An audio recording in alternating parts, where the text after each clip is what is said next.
ڈپٹا نہیں، مسکراتے ہوئے کہا کہ انس جس کام سے بھیجا تھا وہ کام بھول گئے کیا؟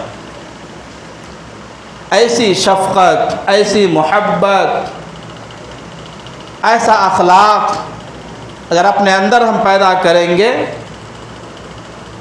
تو ہمارے گھر والے بھی، رشتہ دار بھی، پڑوسی بھی، خاندان کے لوگ بھی، محلے والے بھی ہم سے محبت کریں گے۔ آج اپنے اندر حسن اخلاق پیدا کرنے کی ضرورت ہے، اپنے اندر شفقت پیدا کرنے کی ضرورت ہے۔ امام زین العابدین رضی اللہ تعالی عنہ ایک موقع پر تشریف فرما تھے۔ ان کے ہاں جو باندی تھی، جو خادمہ تھی، خادمہ کام کرنے والی،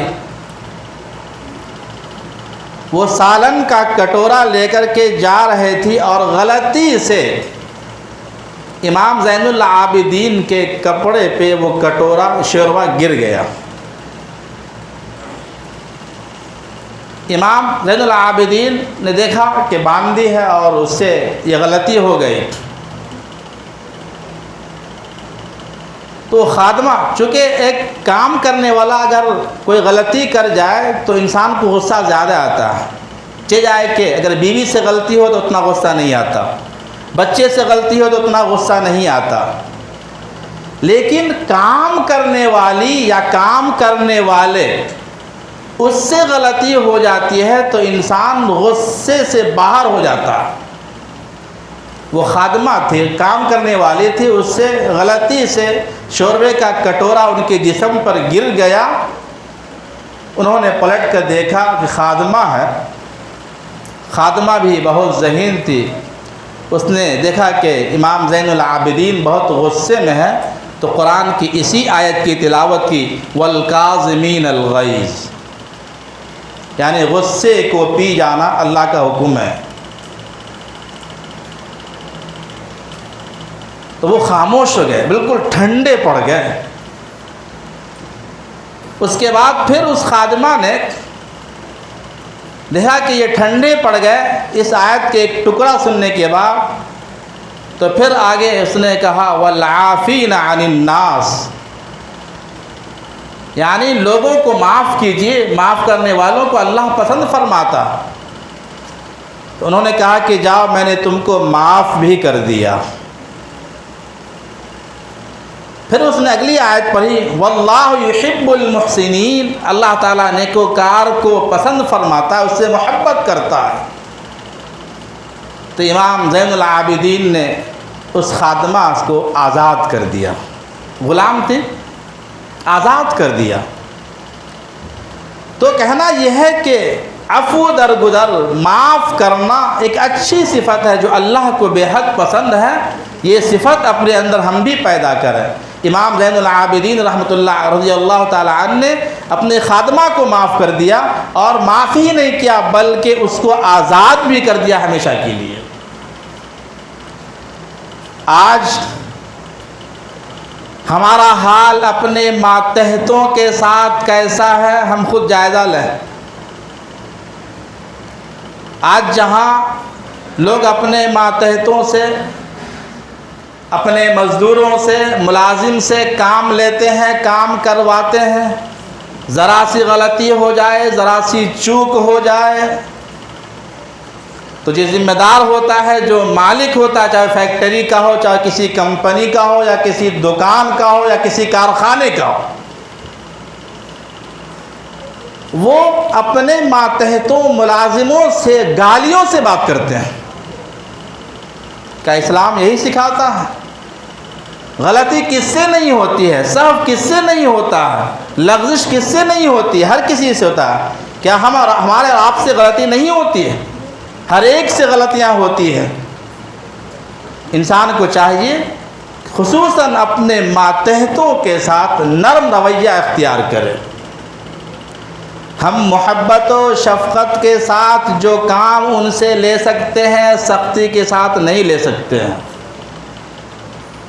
پیار و محبت کے ساتھ جو کام اپنے ماتحتوں سے، اپنے ملازموں سے، کارکنوں سے جو کام لے سکتے ہیں، ہم گالی گلوچ کر کے نہیں لے سکتے ہیں۔ اس لیے شریعت کی تعلیم بھی یہی ہے، اسلام کا حکم بھی یہی ہے کہ شفقت و محبت سے پیش آیا کرو۔ وَعِبَادُ الرَّحْمَنِ الَّذِينَ يَمْشُونَ عَلَى الْأَرْضِ هَوْنًا وَإِذَا خَاطَبَهُمُ الْجَاهِلُونَ قَالُوا سَلَامًا۔ اللہ تبارک و تعالی رحمان کے بندوں کی صفت بتا رہے ہیں۔ رحمان کے بندے کیسے ہوتے ہیں؟ جو زمین پہ چلتے ہیں تو نرم انداز سے چلتے ہیں، اتراتے نہیں، تکبر نہیں کرتے، فخر انداز میں نہیں چلتے۔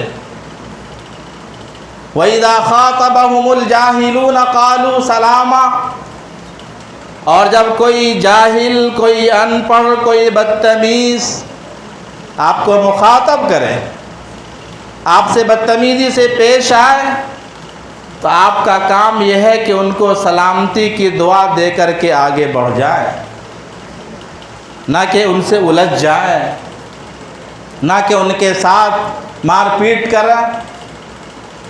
چونکہ عموماً گالی گلوچ کا معاملہ، مار پیٹ کا جو معاملہ ہوتا ہے، یا بد اخلاقی یا بدتمیزی کا جو معاملہ ہوتا ہے، وہ جہالت پر مبنی ہوتا ہے۔ پڑھے لکھے انسان، سمجھدار قسم کے لوگ لڑائی جھگڑے آپس میں مار پیٹ نہیں کرتے ہیں۔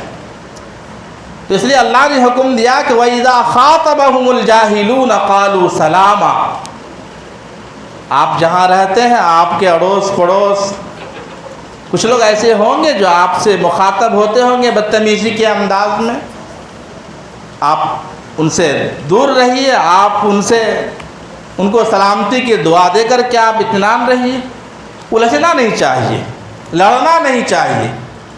الجھ جانا، آپس میں لڑائی جھگڑے کرنا، آپس میں مار پیٹ کرنا، خواہ وہ بھائی سے ہو یا پڑوسی سے ہو یا محلے والے سے ہو یا جس مقام پہ آپ کام کرتے وہاں کام کرنے والوں سے ہو، کہیں بھی بہتر نہیں، مناسب نہیں ہے۔ میرے محترم بزرگوار دوستو، گھروں کے اندر خواتین کو بھی یہی پہلو اختیار کرنا چاہیے۔ عموماً گھروں کے اندر جو میاں بیوی کے اندر ناچاقی ہوتی ہے، اس کی وجہ یہی ہوتی ہے کہ چھوٹی چھوٹی بات کو لے کر کے آپس میں لڑ بیٹھتے ہیں۔ بیوی کو چاہیے کہ شوہر کی اطاعت کرے، شوہر کی اطاعت ہر بیوی کی ذمہ داری ہوتی ہے۔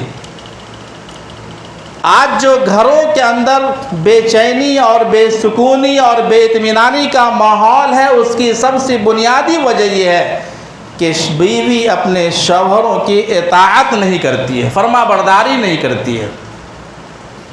بیویوں کو چاہیے کہ اپنے شوہروں کی اطاعت کرے، فرما برداری کرے، ان کی مانے، اور شوہر کے آمدنی کی جو حیثیت ہے اسی کی حیثیت کے مطابق گھر چلائے، خرچہ کرے، اس کی حیثیت کا خیال رکھتے ہوئے اپنی خواہشات، اپنی ضروریات کی تکمیل کرے۔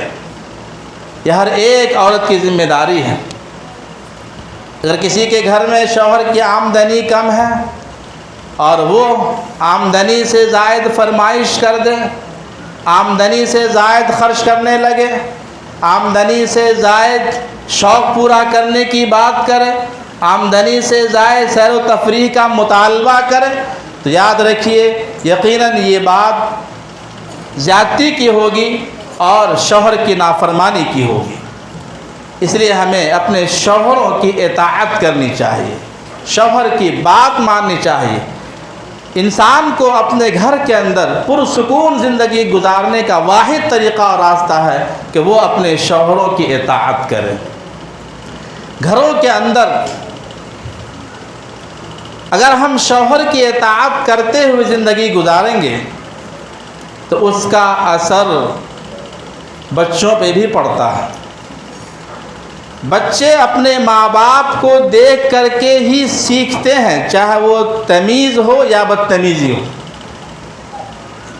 اس لیے گھر کا ماحول دینداری کا ماحول بنائیں، گھر کے اندر بچوں کی تربیت، بچوں پر توجہ، بچوں کو سلیقہ مند بنانے کی فکر عورتوں کو ہونی چاہیے۔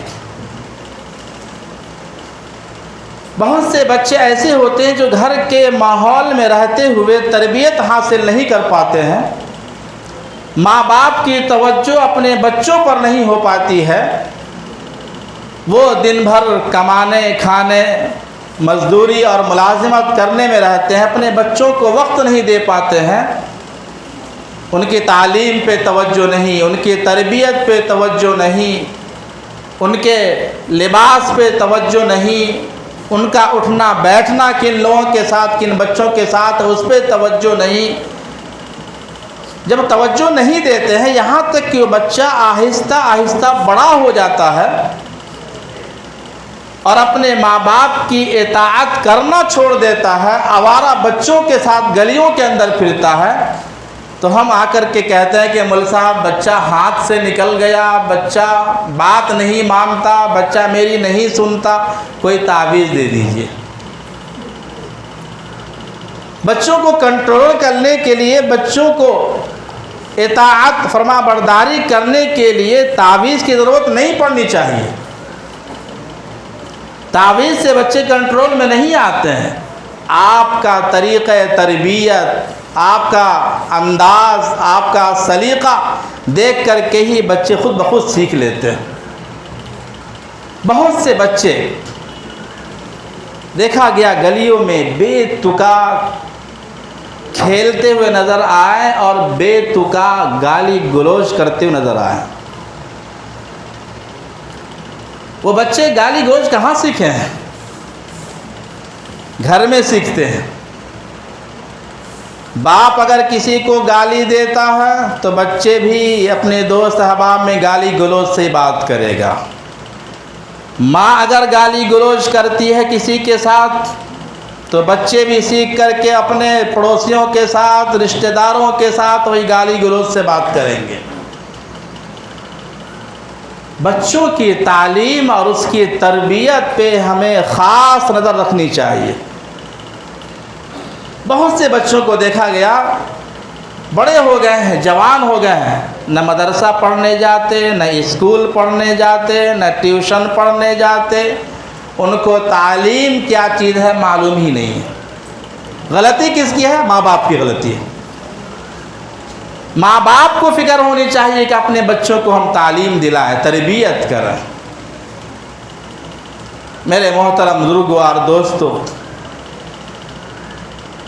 بہت سی باتیں میں بالترتیب تو نہیں کہیں گے اس کو، بس بلا ترتیب جو باتیں ذہن میں آتی گئی عرض کرتا گیا۔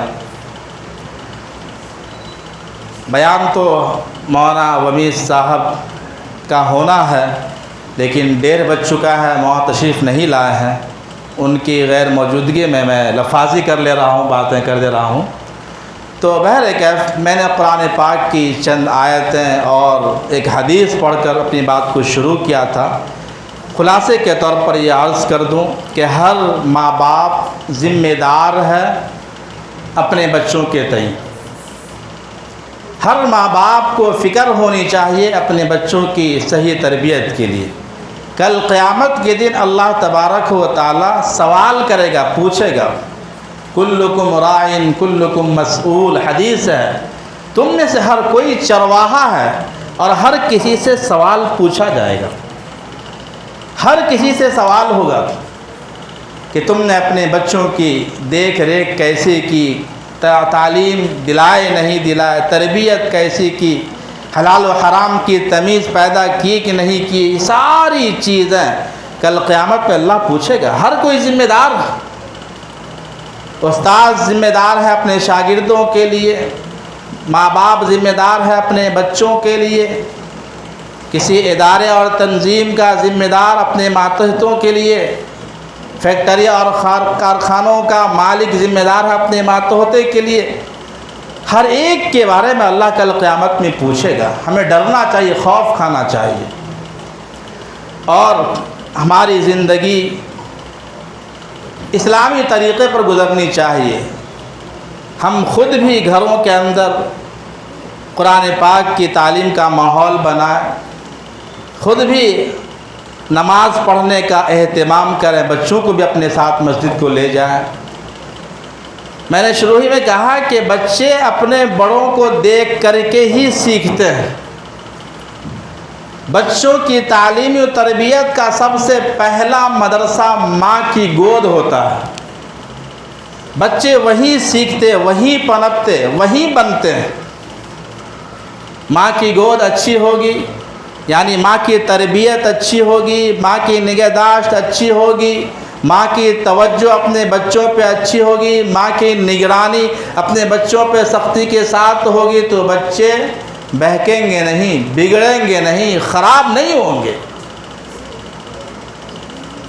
یہ چند باتیں جو میرے ذہن میں آئی، میں نے عرض کیا۔ اللہ تعالی ہم سب کو اس پہ عمل کرنے کی توفیق عطا فرمائے۔